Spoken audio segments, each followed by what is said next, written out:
Hey everyone, Homespot here, ready to slow the world down. If your mind's noisy, come wander with me through a rustic Zen garden where moss softens stone, bamboo whispers, and water measures time in gentle drops. Today's calm tour celebrates humble textures, intentional placement, and the art of less. Take a deep breath, step through the gate, and let's begin this soothing walk together.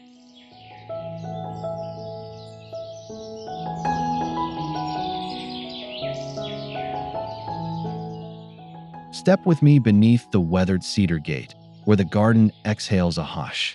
Stone lanterns stand patient, gravel softens footsteps, and the air tastes of moss. This is the threshold of calm, a quiet invitation to leave noise outside and breathe slower.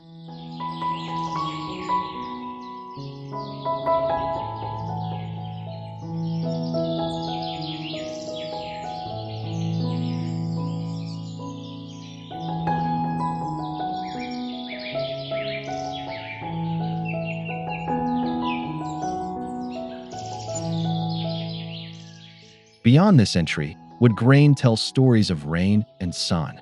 Iron hinges darkened by time, lichen freckles along the post, and a subtle creak reminding us of age. The gate doesn't impress. It reassures, promising a garden shaped by patience rather than display.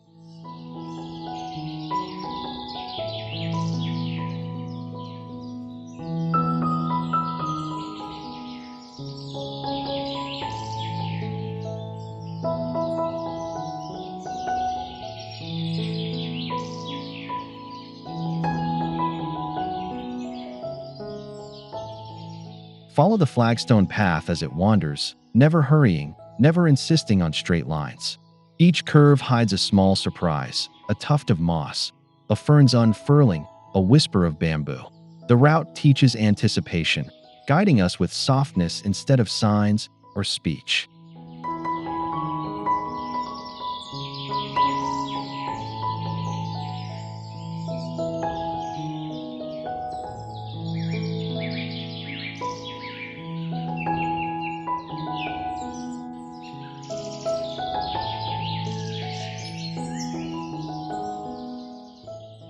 Stone sizes shift underfoot, wide slabs yielding to smaller steps, edges feathered with time and creeping green.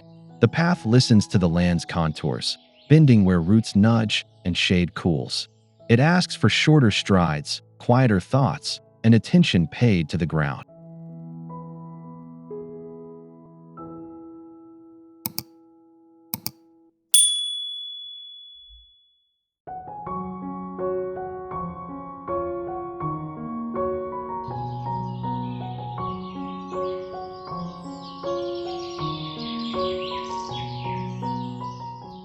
Here the bamboo rises like quiet columns, joints silvered by light, leaves trembling with shy applause. Wind finds a language between the culms, soft and hollow. The grove narrows the world, filtering sun into gentle ribbons and turning footsteps into careful, respectful murmurs.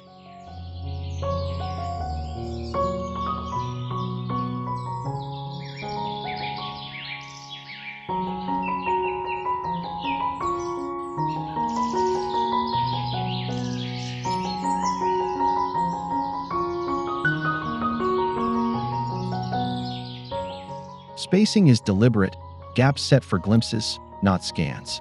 Trunks form vertical rhythms that steady the pulse and frame the garden beyond.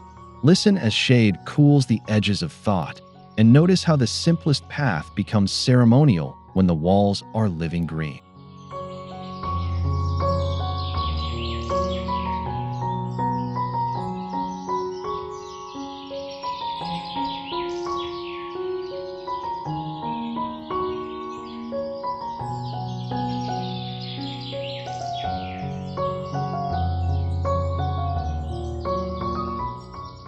Lean closer to the ground, and the garden changes scale.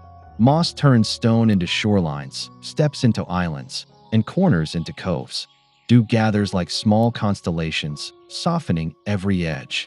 Patience is visible here, measured in slow green cloth laid over years.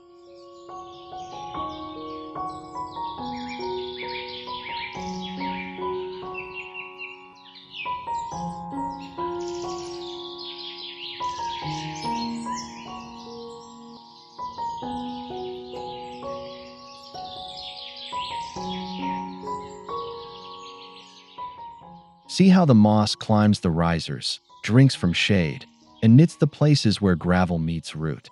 It invites bare feet in imagination, though we pass respectfully. The garden's age reads not in dates, but in this velvet persistence, forgiving and steadfast.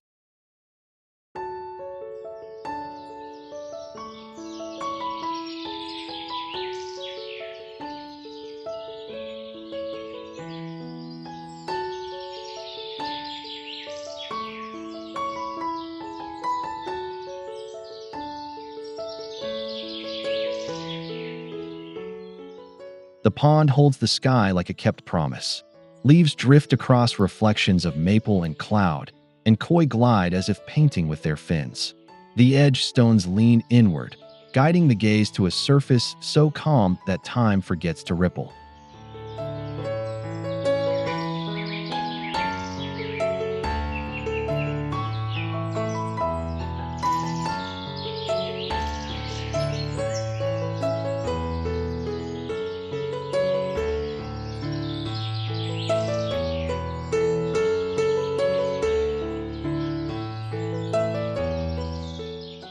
Listen for the quiet exchange between water and stone, between light and movement.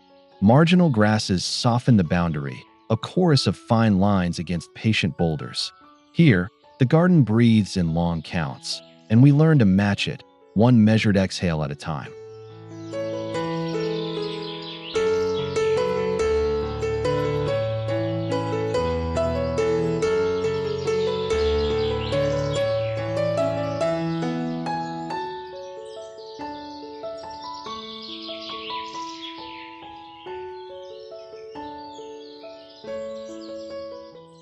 Gravel stretches like a pale sea, raked into waves that never crash. Stones stand as quiet islands, their shadows charting the day. Nothing moves, yet the eye travels. The emptiness is not absence, but invitation, a clean page where thought can draw its simpler shapes.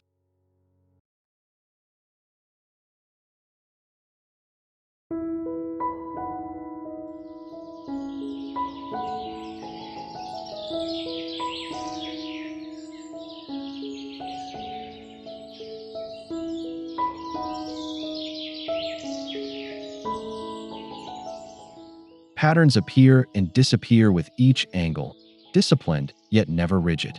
The rake's lines are records of attention, and the placed rocks carry mountain weight. We stand at the edge and discover that stillness is active, a delicate balance held by intention and breath.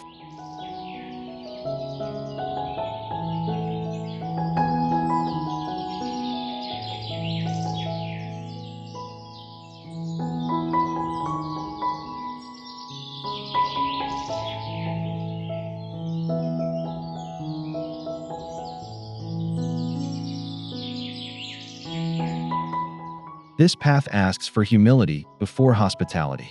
Stepping stones invite measured pace. Low plantings brush the ankles and quiet the mood. A stone basin waits with cool water, bamboo ladle resting like a pause.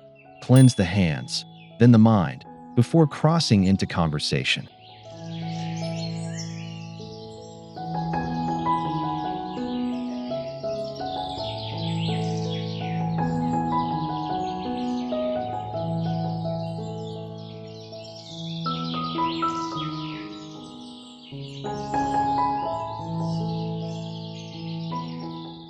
The Roji does not decorate, it prepares. Lanterns sit low, shadows deepen, and textures roughen so attention wakes. The tea house is simple by design, not shy but honest. Approaching it, we shed hurry like a coat, entering a room already half within us.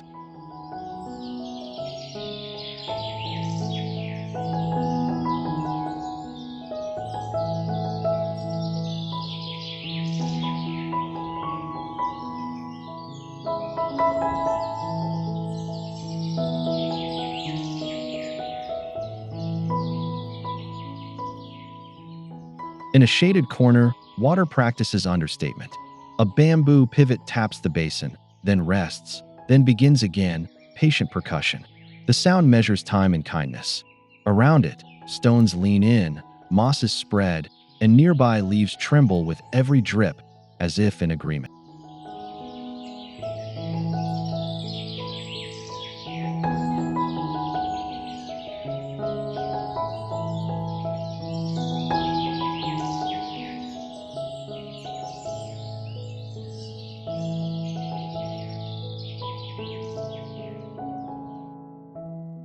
This is not spectacle, it is calibration. The basin gathers, gives, and gathers again, a cycle so modest it becomes essential. We find our breathing shaped by it, shoulders lower, gaze softens. A garden can have a voice this small and still be heard.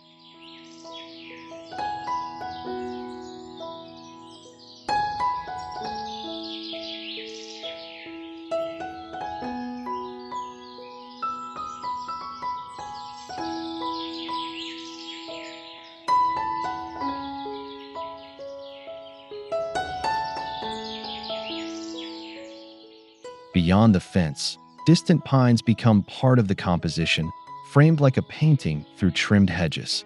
Openings are cut with restraint, suggesting more than they reveal. The garden grows larger without expanding, inviting the horizon inside and offering the mind a wider room.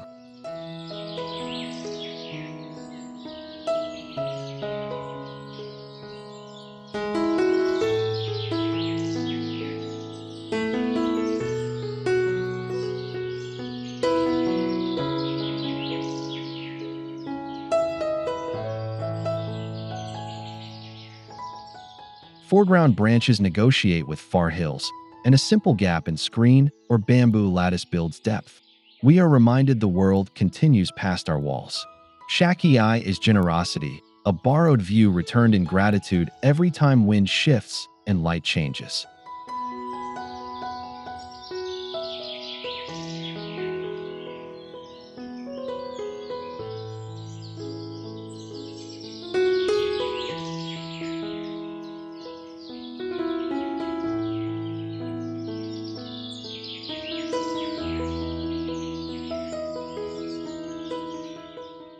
A small bridge invites pause between one side and another.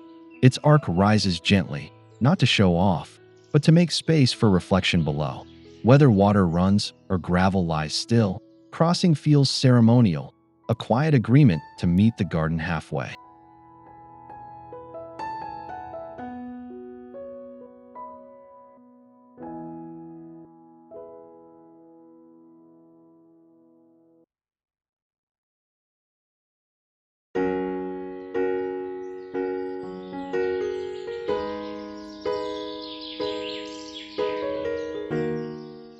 Timber underfoot tells of rain and sun, the grain slightly lifted with age.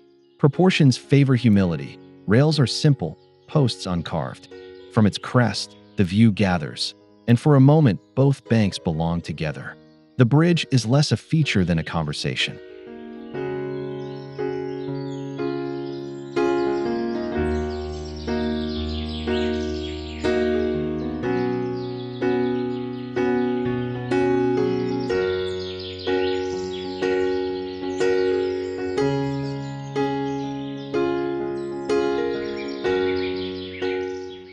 Seasons turn the same forms into new sentences.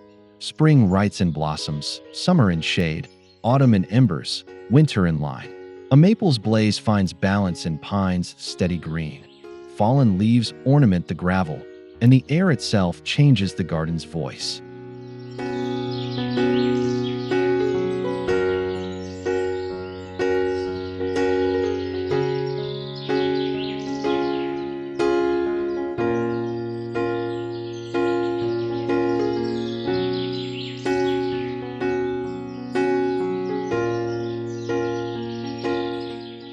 We return to the same bench and meet a different mood. Petals drift like quiet confetti. Later, frost etches every twig with clarity. Nothing is wasted. Color yields to texture, then to silhouette. The design remains, but the season composes and we listen again.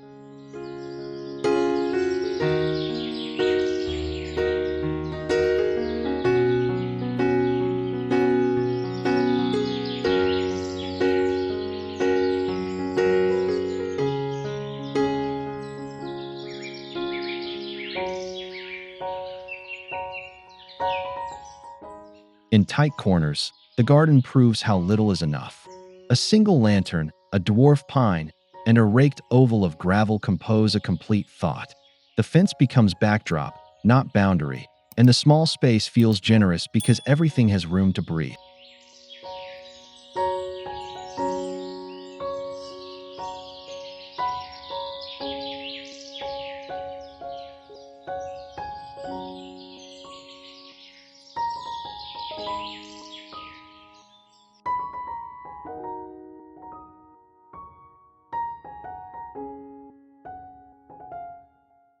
Look closely and notice how angles meet, how shadow draws lines where walls cannot. The corner holds quiet like a cup, offering privacy to the mind. Even a pocket garden can host ceremony, if each element stands purposeful and the empty space remains respected.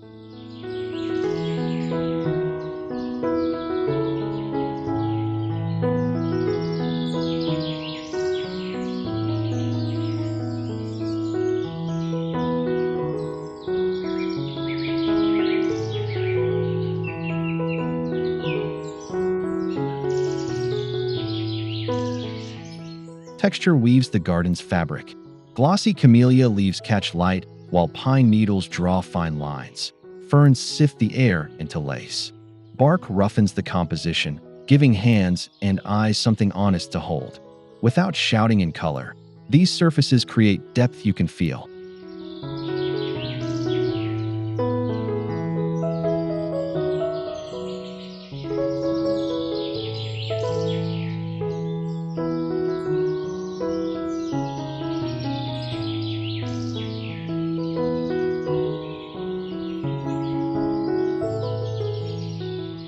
Move slowly and the tactile conversation unfolds. Smooth stone beside ribbed leaf, slick water against grainy gravel. Contrast brings clarity, and restraint brings harmony. The garden doesn't compete for attention, it rewards attention, turning quiet observation into the richest ornament it can offer.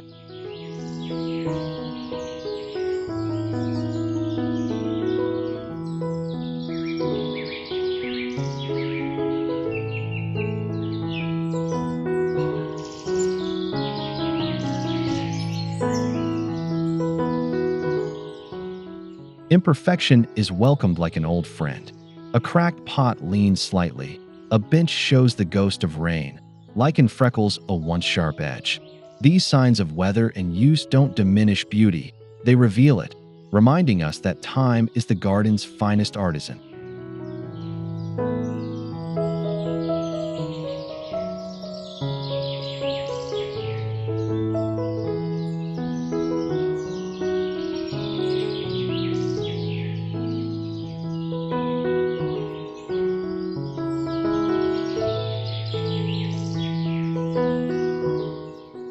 Wabi-Sabi invites gentler standards, usefulness over polish, sincerity over shine. When wood silvered by seasons meets stone worn by footsteps, a kind of grace gathers. We feel at home among survivors, each surface speaking softly of endurance, repair, and the elegant honesty of age.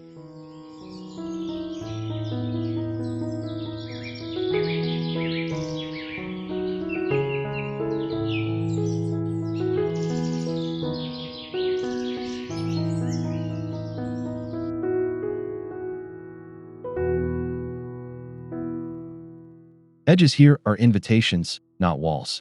A low bamboo fence guides the eyes while allowing air and view to pass. Hedges are clipped for clarity, not control. Doorways are thresholds without doors, reminding us that space can be shaped gently and still hold meaning.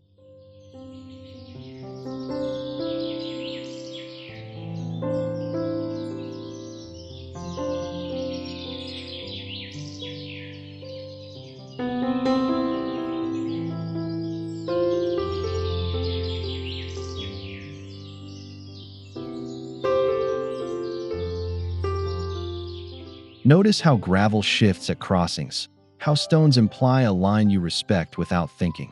Boundaries soften conversations between spaces, courtyard to path, shade to sun. They suggest, they hint, and we comply with ease, proof that guidance can be humane and nearly invisible.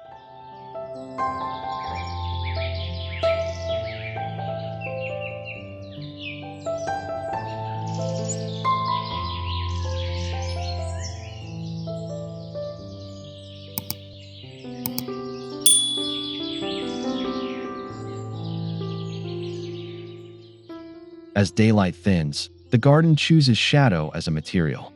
Lanterns gather a warm hush at the path's curve. Gravel accepts long silhouettes. Details retreat and forms emerge, simple and steady. Twilight edits the scene for calm, asking us to listen more than look.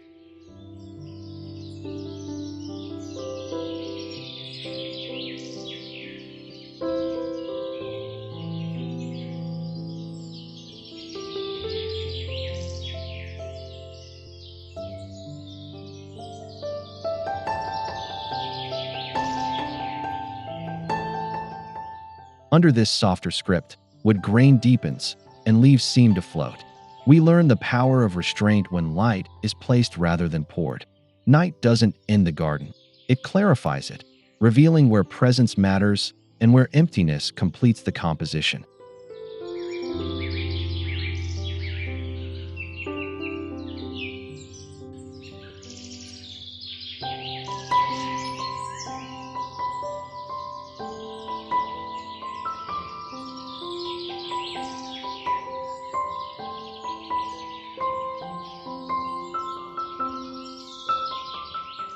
Begin again at the gate and let the garden reduce the world. With each turn, details grow simpler until only gravel, sky, and a few stones remain.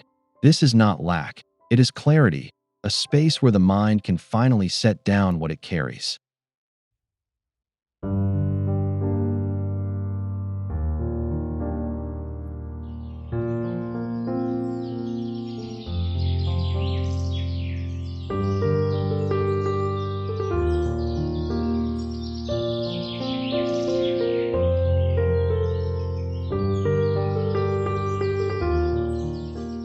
We arrive at openness as travelers and leave as neighbors to silence. The design's last gesture is generosity. It gives us room. In that unadorned court, breath gains length, thoughts find their scale, and the garden completes its lesson without a single word.